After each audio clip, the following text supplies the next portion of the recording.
Bonjour, bonsoir, selon le lieu où vous m'écoutez. Et je vais aborder un thème délicat avec vous, peuple de Dieu. Un thème qui fera du bien à plusieurs d'entre vous. Un thème qui va sortir beaucoup d'entre vous de l'obscurantisme, de la manipulation. Un thème qui va ouvrir les yeux de plusieurs d'entre vous. C'est pour cette raison que je vous invite, je vous exhorte à partager massivement cette vidéo, à vous abonner également afin que vous soyez toujours mieux édifiés. Bien-aimés dans le Seigneur Jésus, c'est une série d'enseignements et je vais commencer la première partie tout de suite. Le thème de cet enseignement est l'art de la tromperie dans le milieu chrétien. L'art de la tromperie dans le milieu chrétien. Alléluia. Bien-aimés dans le Seigneur, c'est pourquoi j'aimerais que nous puissions ouvrir nos Bibles dans Éphésiens 4, du verset 7 au verset 14. Je vais lire. Éphésiens 4, verset 7 au verset 14, je vais lire. Mais à chacun de nous, la grâce a été donnée selon la mesure du don de Christ. Verset 8, c'est pourquoi il est dit, étant monté dans les hauteurs, il a amené des captifs. Il a fait des dons aux hommes. Des dons aux hommes. Or, que signifie il est monté, sinon qu'il est aussi descendu dans les régions inférieures de la terre? Celui qui est descendu, c'est le même qui est monté au-dessus de tous les cieux, afin de remplir toutes choses.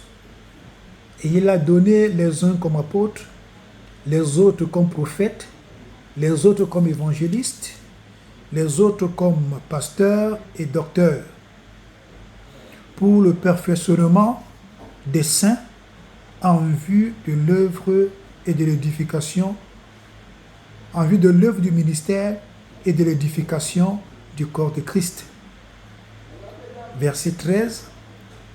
Jusqu'à ce que nous soyons tous parvenus à l'unité de la foi et de la connaissance du Fils de Dieu, à l'état d'homme fait, à la mesure de la stature parfaite de Christ. Verset 14. Ainsi, nous ne serons plus des enfants flottants et emportés à tout vent de doctrine par la tromperie des hommes, par leur ruse dans les moyens de la séduction.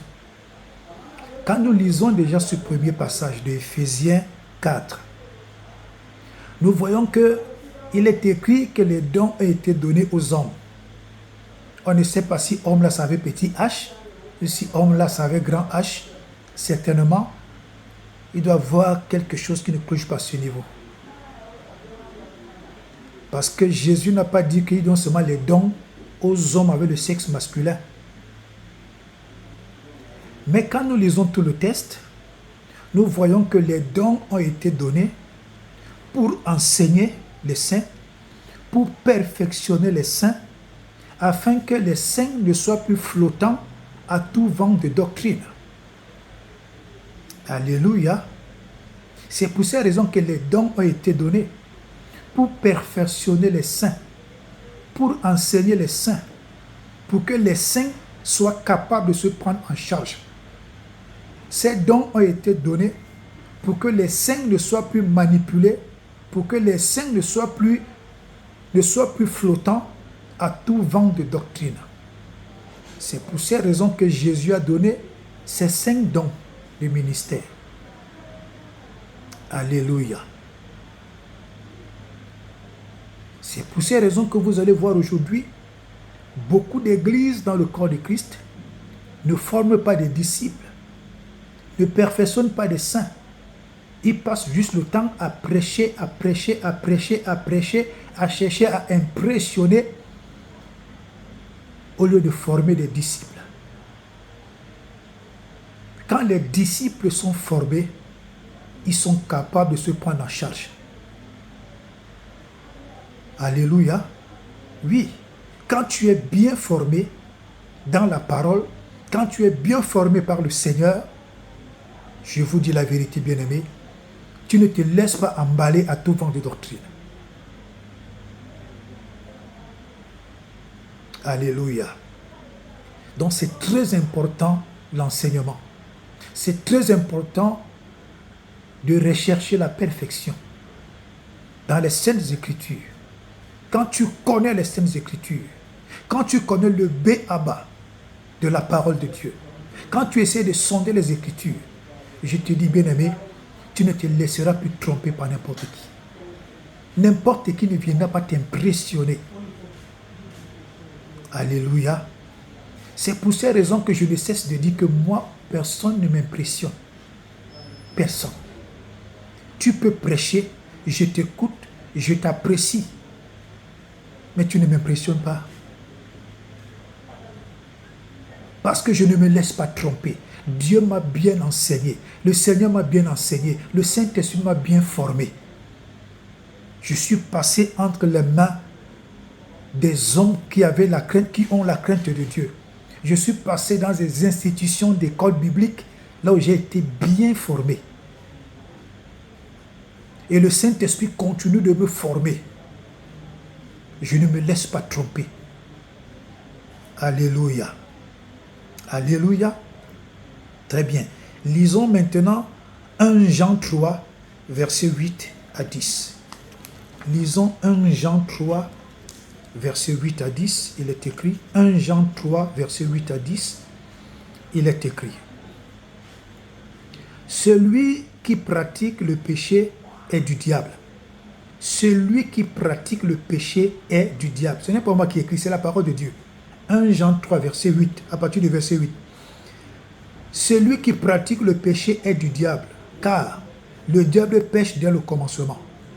Le Fils de Dieu apparut afin de détruire les œuvres du diable. Verset 9. Quiconque est né de Dieu ne pratique pas le péché, parce que la semence de Dieu demeure en lui. Et il ne peut pécher parce qu'il est né de Dieu. Verset 10. C'est par là que se font connaître les enfants de Dieu et les enfants du diable. Quiconque ne pratique pas la justice n'est pas de Dieu, ni celui qui n'aime pas son frère. Bien-aimé, c'est écrit noir sur blanc dans 1 Jean 3, verset 8 à 10. Celui qui pratique le péché est du diable. Tu peux pécher par inadvertance. Ça peut arriver que tu es tombé. Tomber veut dire c'est arrivé brusquement. Pas que tu médites, tu réfléchis. Tu vas quelque part. Toi-même, tu baisses tes habits, tu baisses ton caleçon. Tu fais des choses. Tu as médité au préalable. Ça, c'est pratiqué. Ça, ce n'est pas péché par inadvertance. De pécher par inadvertance te surprend, tu ne t'attendais même pas. Alléluia. La parole nous dit donc que celui qui pratique le péché est du diable. Frère, c'est écrit noir sur blanc. Vous avez des prophètes qui pratiquent le péché. Des pasteurs qui pratiquent le péché. Des apôtres qui pratiquent le péché. Des évangélistes qui pratiquent le péché. Des docteurs qui pratiquent le péché. Des anciens d'église qui pratiquent le péché. Des diacres qui pratiquent le péché. Des diaconesses qui pratiquent le péché. Des enfants de Dieu qui pratiquent le péché. Ils pratiquent le péché. Donc, conformément à cette parole, ils sont du diable. Ce sont les enfants du diable. Ce sont les fils du diable. Parce qu'ils n'ont pas en eux la semence de Dieu. Ce texte nous dit que quand tu as la semence de Dieu, tu ne peux pas pratiquer le péché. Quand tu as la semence de Dieu, tu as la haine du péché. Quand tu as la semence de Dieu, tu détestes le péché. Quand tu as la semence de Dieu, le péché est répugnant à tes narines. Quand tu as la semence de Dieu, le péché est devant toi comme un cancer à la phase terminale. Alléluia. Voilà ce que la parole de Dieu nous dit. C'est clair et net. Vous voyez des hommes de Dieu, des hommes d'église, moi je m'en prends à eux parce que c'est eux les conducteurs, qui pratiquent un péché que Satan ne peut pas pratiquer, qui pratiquent des horreurs que Satan même ne peut pas pratiquer. Mais vous continuez de les taxer des hommes de Dieu. Vous continuez de les prendre comme des hommes de Dieu. Vous continuez de les apprécier comme les hommes de Dieu. Or, la parole de Dieu nous dit dans 1 Jean 3, verset 8 à 10, que ceux qui pratiquent le péché sont du diable et ils sont les fils du diable. Ce n'est pas moi qui ai écrit. Donc, enfants de Dieu, ne vous laissez pas tromper. Ne vous laissez pas manipuler. Quand un homme d'église, un leader, un conducteur, un homme d'église, un serviteur, pratique le péché, le ministère qu'il vous rend est rempli de la mort. Sa prédication a l'air d'être bonne. Sa prédication a l'air d'être édifiante. Mais la substance qui accompagne sa prédication est la mort. Est totalement vide de vie. Ah oui. Un homme qui vit une vie de sainteté vous communique la vie de Christ. Un conducteur qui vit, qui pratique le péché, vous communique la mort. Il vous communique sa vie pourrie. Alléluia. Ah oui, c'est pas moi qui dis. C'est écrit là. Alléluia. C'est écrit noir sur blanc. Dans 1 Jean 3, verset 8 à 10. Celui qui pratique le péché est du diable. Il est un fils du diable. Donc en lisant ce texte, nous comprenons qu'il y a deux types de fils.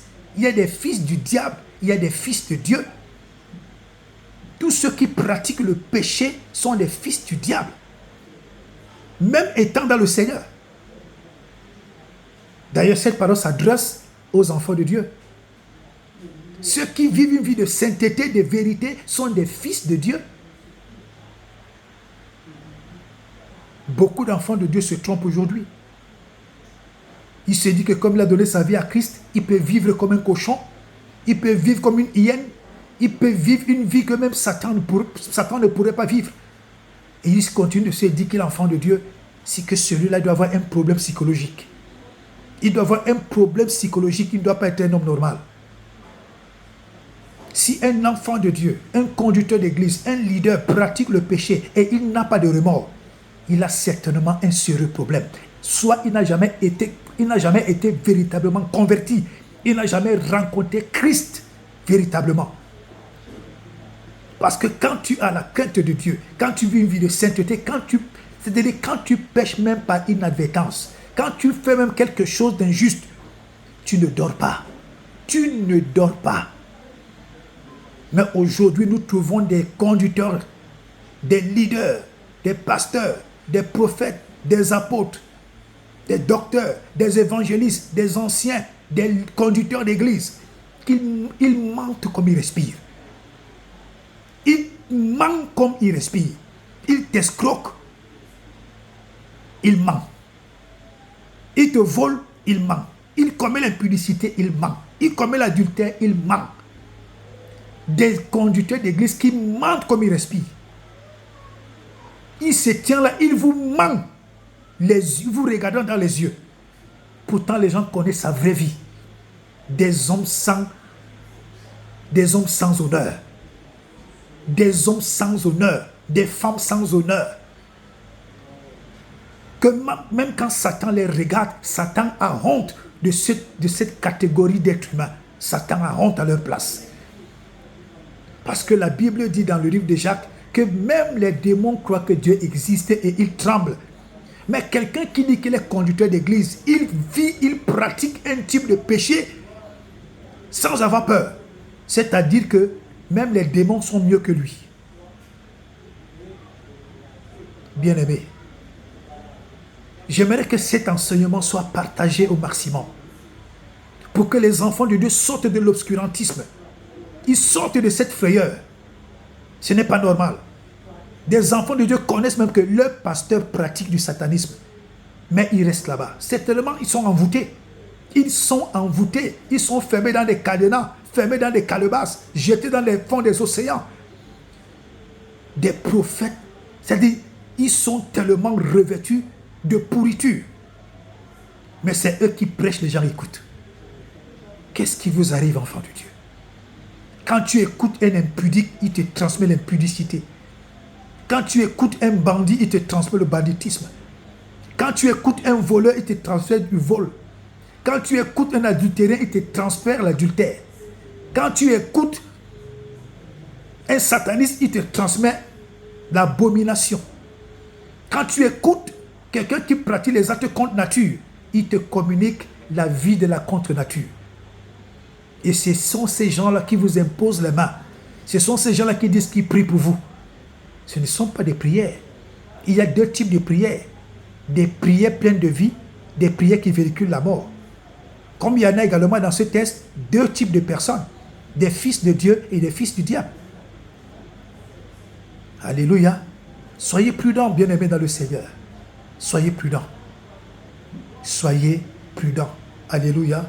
Nous continuons. Lisons Romains 1. Lisons Romains 1, verset 18. Romains 1, verset 18.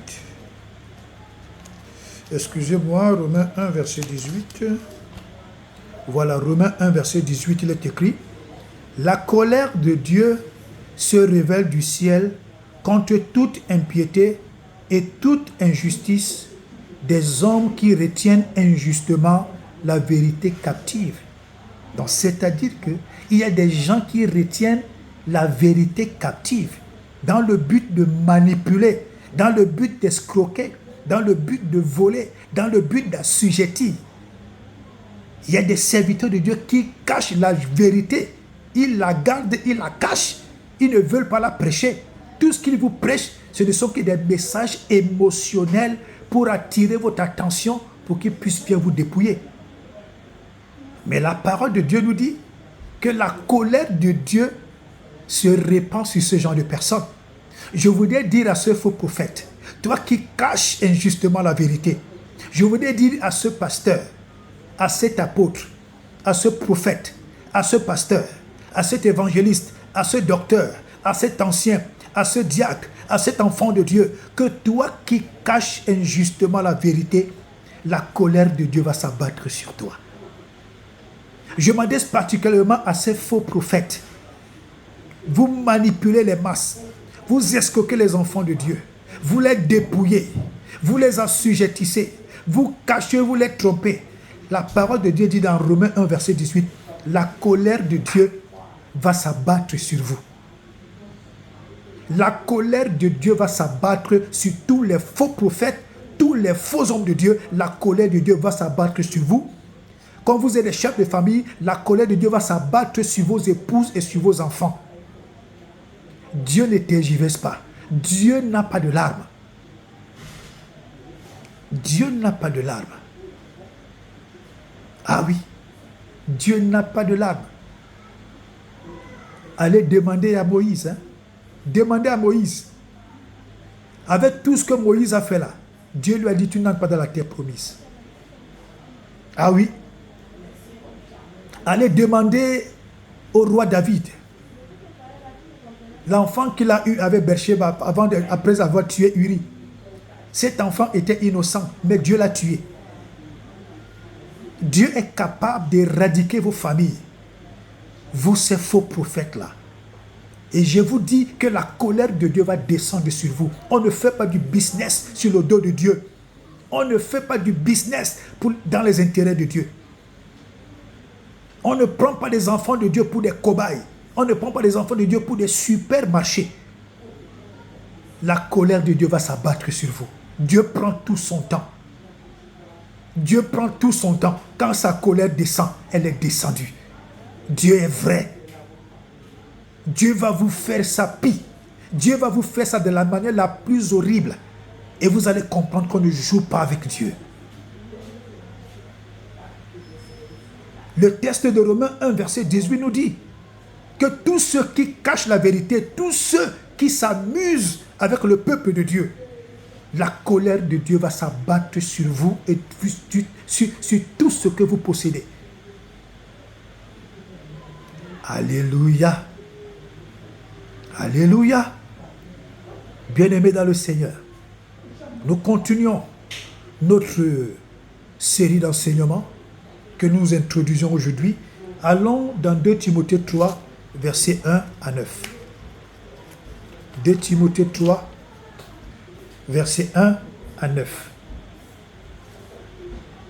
2 Timothée 3, versets 1 à 9, il est écrit: Sache que dans les derniers jours, il y aura des temps difficiles, car les hommes seront égoïstes, amis de l'argent, fanfarons, hautains, blasphémateurs, rebelles à leurs parents, ingrats, irréligieux, insensibles, déloyaux, calomniateurs, intempérants, cruels, ennemis des gens de bien, traîtres, emportés, enflés d'orgueil, aimant le plaisir plus que Dieu, ayant l'apparence de la piété, mais reniant ce qui en fait la force.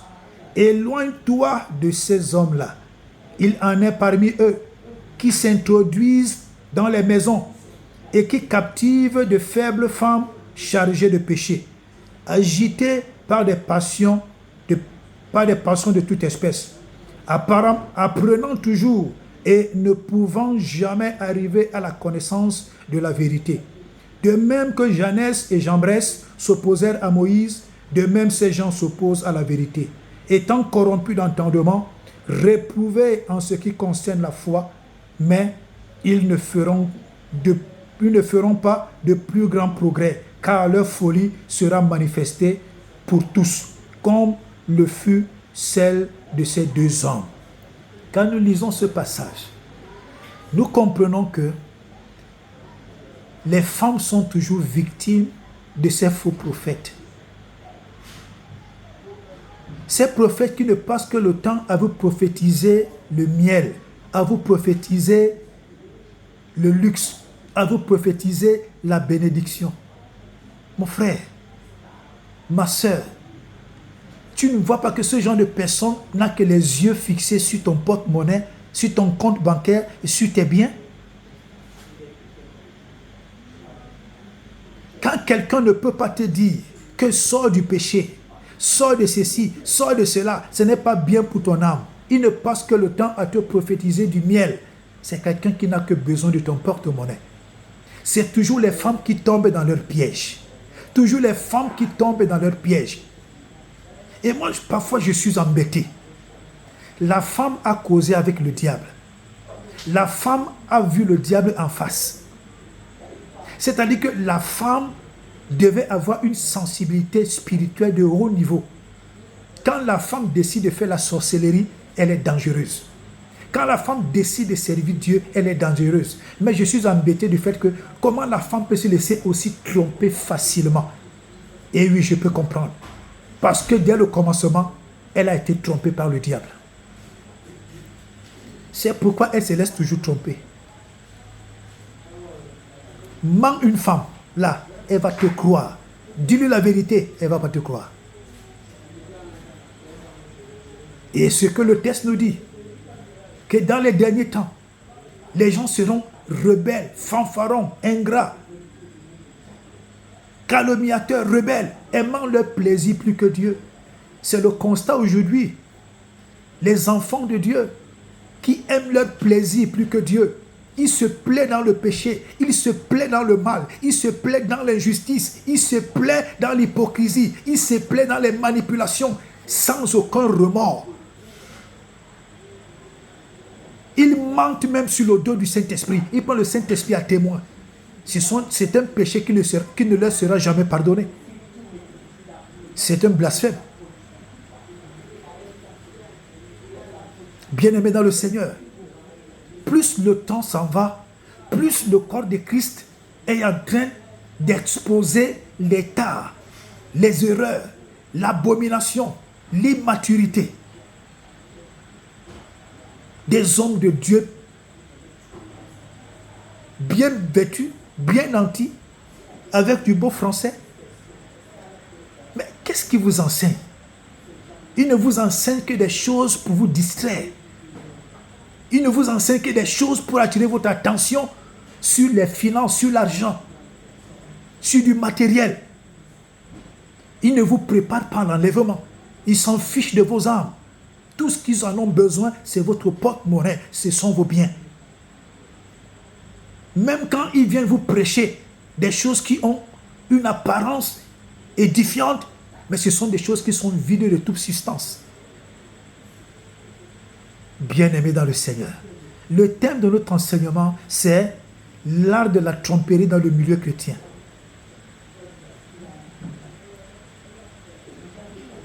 Dieu m'a équipé pour vous édifier. Dieu m'a équipé pour vous enseigner.